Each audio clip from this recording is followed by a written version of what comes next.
What's up, YouTube? It's T-Money. Welcome to Barnstormer Football Preview. That's right. Iowa Barstormers are in full swing, and it is their second game tonight against the Duke City Gladiators. We're gonna preview that in this video, but we're also going to review last week's game because I didn't get to do a preview on that. But I'm still probably gonna do reviews and previews of the upcoming games plus the previous games. So we're going to start off with the preview of last week's game between the Iowa Barstormers and the reigning champion Sioux Falls Storm. Yes, reigning champs. Wait, there wasn't a season last year. I know. They didn't get a chance to do their reigning champ stuff, so technically we don't have a current champion.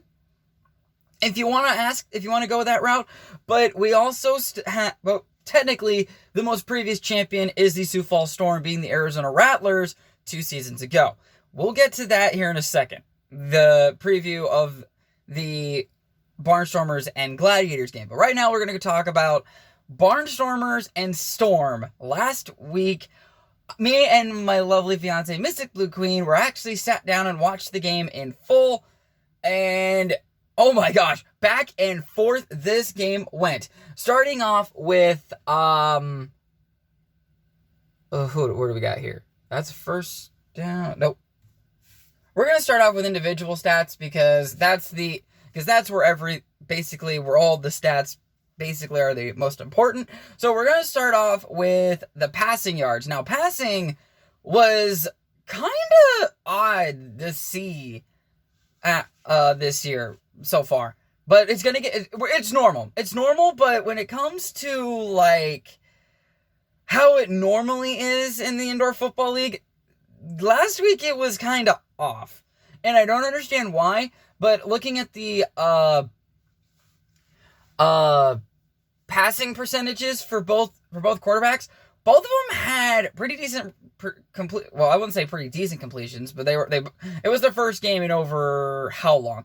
So DeQuan Neal, starting quarterback for your Iowa Barstormers, went 16 for 22 with 254 yards and 6 touchdowns. Yes, DeQuan Neal had a Texas-sized hat trick when it comes to passing touchdowns, and I'll get to his favorite hold on.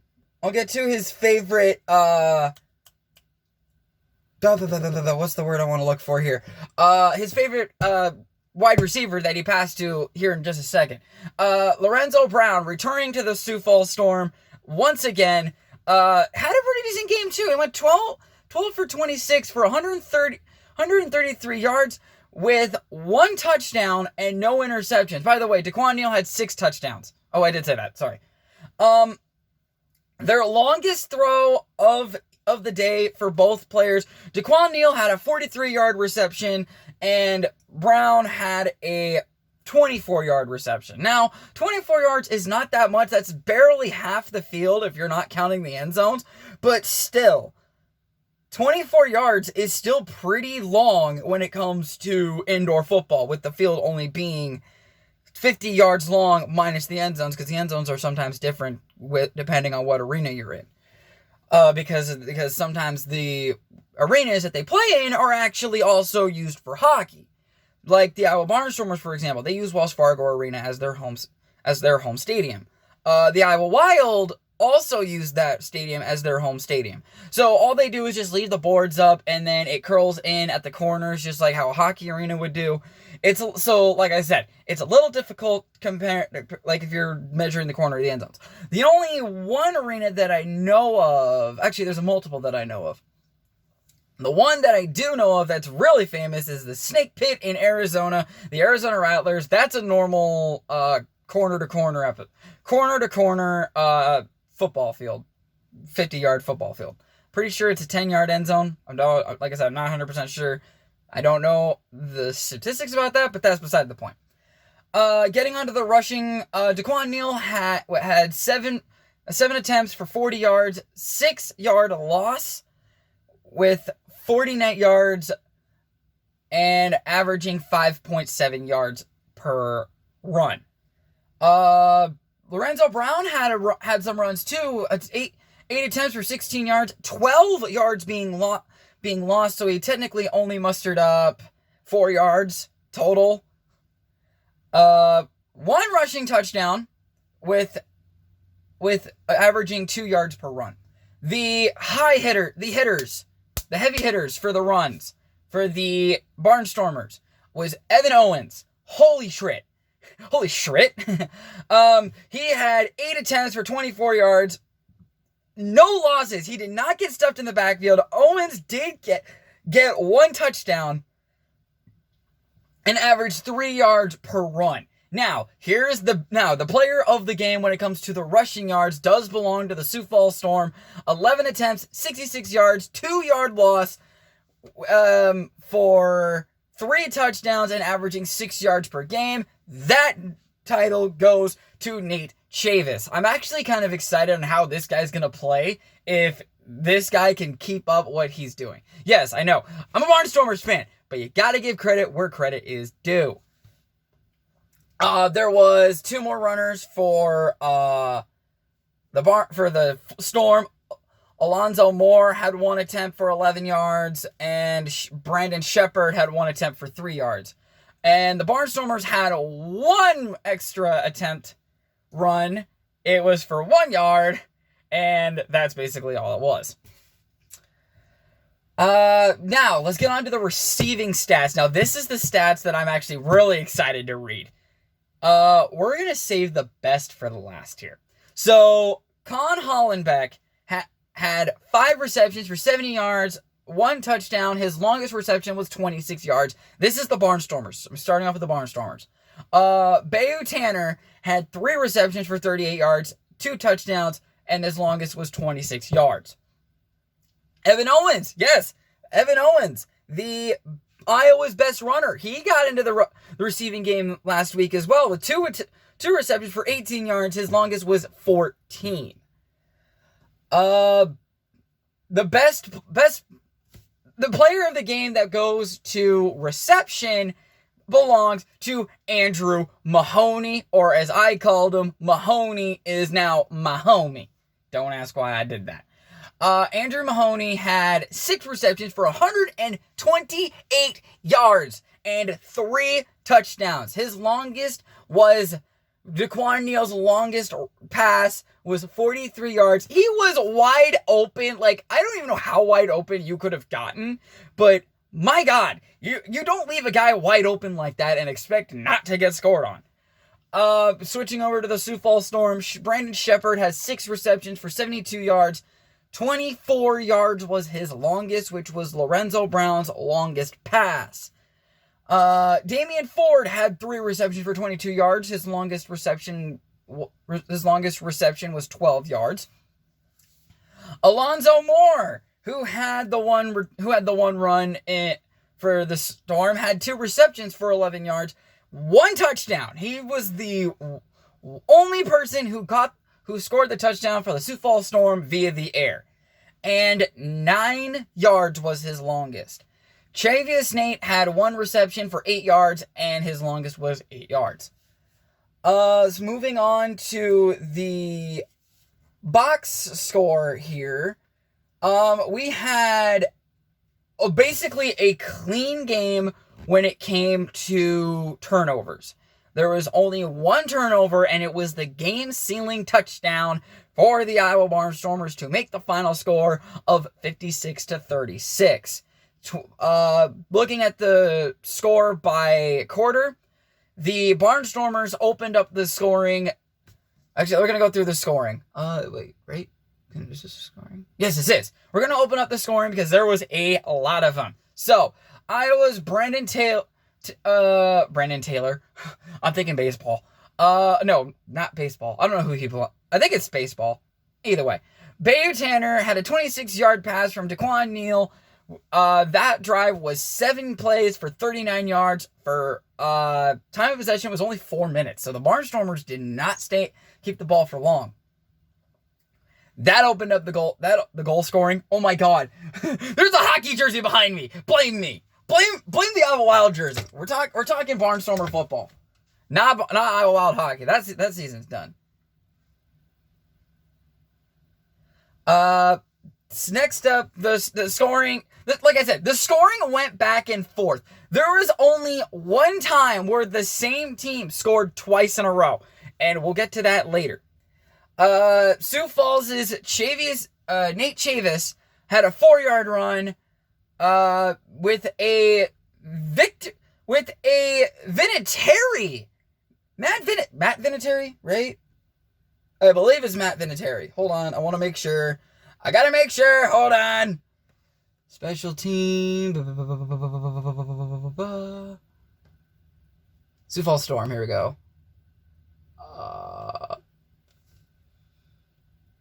Chase Vinatieri. That's who he is. Chase Vinatieri is the guy that does the kicking for the Sioux Falls Storm. He had a rough game. And I don't mean that in a light way. I mean, like, he had a rough game. And I'll get to his stats in a minute.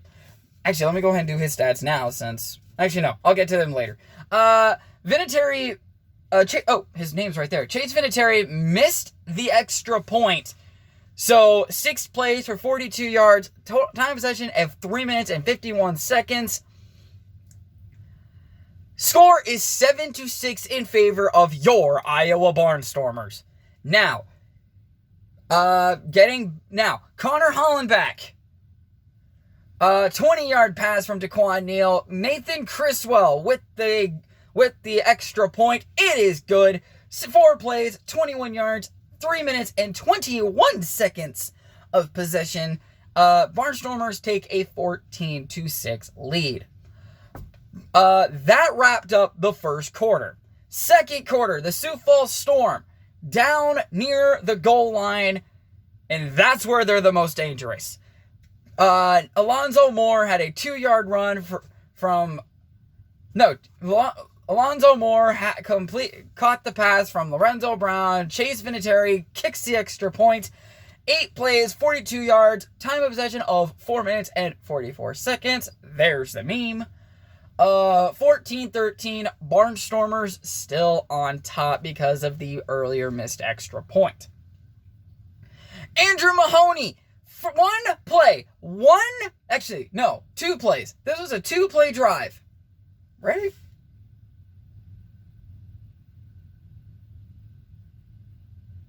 I'm looking. Hold on. No, this was a 2-play drive.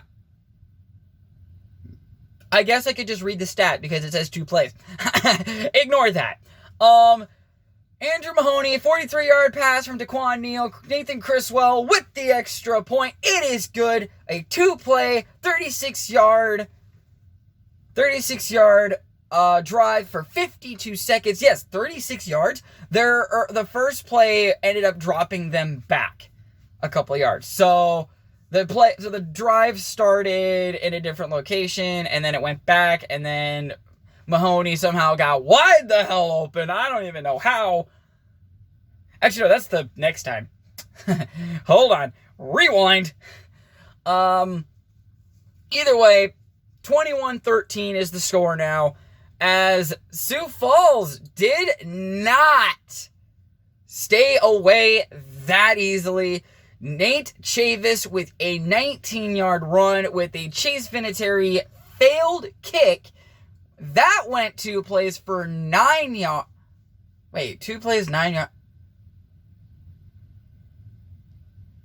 Oh, that's right. That was the, so on the kick return, that actually got called back because of a penalty, and it put them at the 9-yard line. They got a 10-yard penalty, and the 19-yard run by Chavis put the Sioux Falls Storm within 2. 21-19 is the score at this moment. Now, Andrew Mahoney. Here's our favorite wide receiver at the moment, and Andrew Mahoney, who's our homie, aren't I right? 25-yard pass from Daquan Neal. Nathan Criswell. I'm just going to call him Criswell because we already know what his name is. Criswell with the kick. 6 plays for 41 yards. 4:04 for time of possession. 28-19 is our current score. And like I said, this Sioux Falls Storm did not go away quietly. They went down in a fight, and it was a good game to the end. Lorenzo Brown, his 5-yard run and the kick from Vinatieri, 3 plays, 28 yards, a minute 43 in time of possession. That made it 28-26. Still a 2-point game. Now, the one play drive, basically the killer. By the way, the 19-yard run by Chavis to the play after this one, that was just the third quarter. Andrew Mahoney with a 36-yard pass completion from Neal. One play, 36 yards. That drive only lasted 20 seconds. And Criswell with the kick to make it 35-26. The final score of the third quarter, Nate Chavis with a 17-yard run, the Vinatieri did complete the kick, but there is a couple of kicks that I did not even mention. Vinatieri actually missed almost every single one of his field goals this game. And you'll see what I mean here in a minute. The Vinatieri kicked the extra point, making it 35-33. And then to start the fourth quarter, this is where Iowa basically took control, starting off with an Evan Owens 1-yard run, Criswell with the kick, 4-play, 43-yard drive, 2 minutes and 44 seconds taken off the clock from the start of the quarter, which is 15-minute quarters, just like how regular football is. That brought the score to 42-33. Chase Vinatieri, his first field goal made of the day, 7 plays, 14 yards. Iowa finally stepped up on the defense and basically forced Sioux Falls to make a decision they didn't want to do, which was kick an extra point or kick a field goal. You do not want to kick field goals against this current Iowa Barnstormer squad. You do that, you may lose the game. And they forced Chase Vinatieri to go out there to kick a 27-yard field goal to make the score 42-36. That was, like I said, 7-play, 14-yard, 4:05 taken off the clock. Bayou Tanner, 10-yard pass from Daquan Neal. Criswell with the kick to make it 49-36. 5-play, 47-yard drive lasted only 3 minutes and 21 seconds. And the final score of the game, was actually defensive for the Iowa Barnstormers. The snap went over the head of Lorenzo Brown. Oh, holy Mackinac. Went over the head of Lorenzo Brown. Brown basically... Now, let me give some criticism on that. Lorenzo Brown did absolutely fucking nothing about that. Pardon the language. I'm going to try and keep this series at least family friendly, but he did absolutely nothing. When the ball was at his feet, it hit the wall, he thought, oh, play is dead. Barnstormers recover. Keaton Bartlett with the recovery to give the Barnstormers the game-sealing touchdown, sealing the score at 56-36. So yeah, Lorenzo Brown basically gave up when that ball was in the end zone. But it was really bad. So yeah, Chase Vinatieri had 2 field goal attempts. His first one was missed, and the second one was good. The first one was in the second quarter at 2:40, and Criswell had 1 field goal attempt, and it got blocked. So, special teams kinda was iffy in this game. But that's beside the point. Let's get to the thing that we're most looking forward to, and that is tonight's game between the Iowa Barstormers and the Duke City Gladiators. Now, Duke City's making their first appearance in the Indoor Football League this year. I'm actually kind of excited to see how they're going to play, and honestly, what jerseys they're going to wear. Because the Barstormers actually now have a red uniform. So if they wanted to, they could wear their red uniform, and Duke City can wear their, you could say their home jersey. I'm not sure. I don't know what jerseys they're wearing tonight. I wish I did, but I don't have, basically, I don't know if they're releasing that on social media, but that's beside the point. Duke City playing their first opponent just so happens to be one of the toughest teams in the league, the 2018 champions, the Iowa Barstormers. Yes, 2018, they did win the championship. The Barstormers did win the championship over the Sioux Falls Storm, which that game is also tonight. Sioux Falls takes on Arizona. If you guys want to watch that, watch stadium.com. They have the game of the week for every week this year. Oh, sorry, wrong side. Camera's on that side.